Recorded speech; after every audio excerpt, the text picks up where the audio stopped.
Arthritis అంటే joints అరిగిపోవడం. ఐటిస్ అంటే inflammation.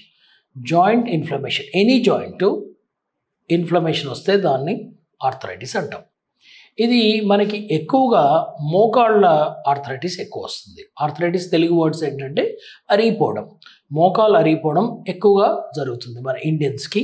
South Asian పాపులేషన్లో మోకాలు అరగడం ఎక్కువగా జరుగుతుంటుంది. ఆర్థరైటిస్ అంటే అరిగిపోవడం. ఇది మనకి ఎక్కువగా మోకాలు అరగడం చూస్తాం.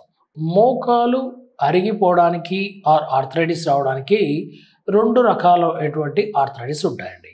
ఒకటి ప్రైమరీ ఆర్థరైటిస్ అంటాం. ప్రైమరీ ఆర్థరైటిస్ అంటే వయసు పెరిగే కొద్దీ ఆర్థరైటిస్ రావడం, అంటే మోకాలు అరిగిపోతూ ఉంటుంది ఆర్ ఎనీ జాయింట్ అరిగిపోతూ ఉంటుంది వయసు పెరిగే కొద్దీ.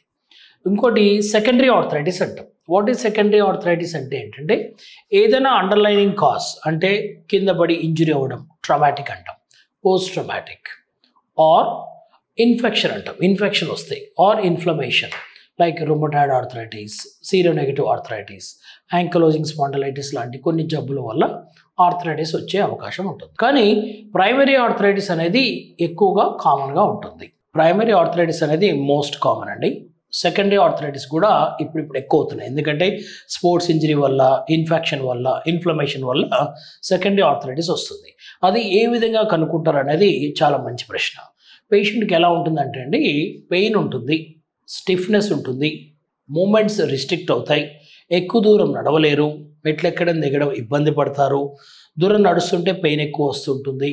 అటువంటప్పుడు డాక్టర్ని సంప్రదిస్తారు. ఆర్థోపెడిక్ సర్జన్ కేర్ఫుల్గా ఎగ్జామిన్ చేసి ఏమైనా డిఫార్మిటీస్, ఏమైనా వంకరలు ఉన్నాయా, మూమెంట్స్ ఎలా ఉన్నాయి, అవన్నీ క్లినికల్గా ఎగ్జామిన్ చేస్తారు.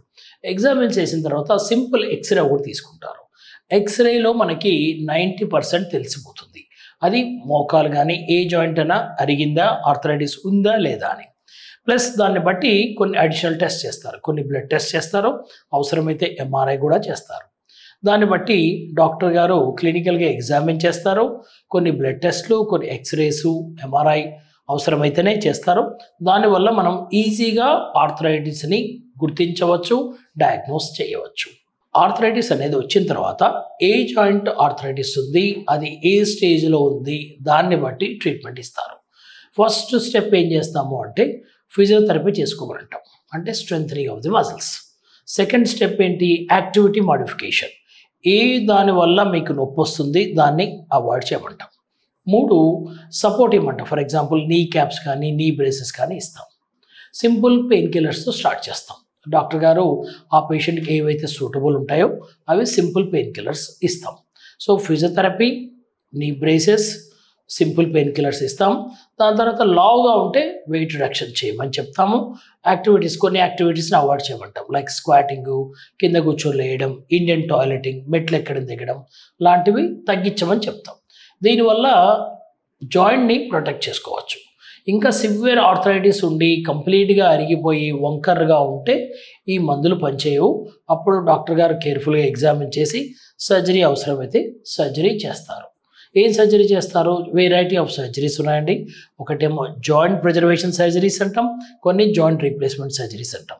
ఏది సూట్ అవుతుంది అనేది డాక్టర్ గారు కేర్ఫుల్గా ఎగ్జామిన్ చేసి ఆ స్టేజ్ ఏది ఉందో దాన్ని బట్టి ట్రీట్మెంట్ చేస్తారు. మీరు తీసుకునే అదే మందులు, అదే నాణ్యమైన మందులు, కానీ సగం ధరకే. అవును, మెడ్ ప్లస్ బ్రాండ్స్ పై 50 to 80% తగ్గింపు.